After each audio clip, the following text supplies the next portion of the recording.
জাগো জাগো দমদমবাসী, ভাঙসা বন্যায় ফাঁসি, উন্নয়নের অঙ্গীকার, অরিজিৎ বক্সী এবার।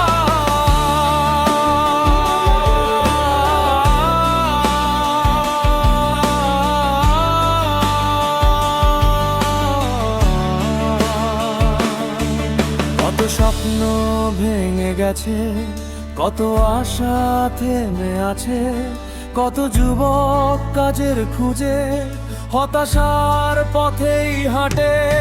কেন আজও ভয় থাকবে, কেন সত্য লুকিয়ে রাখবে?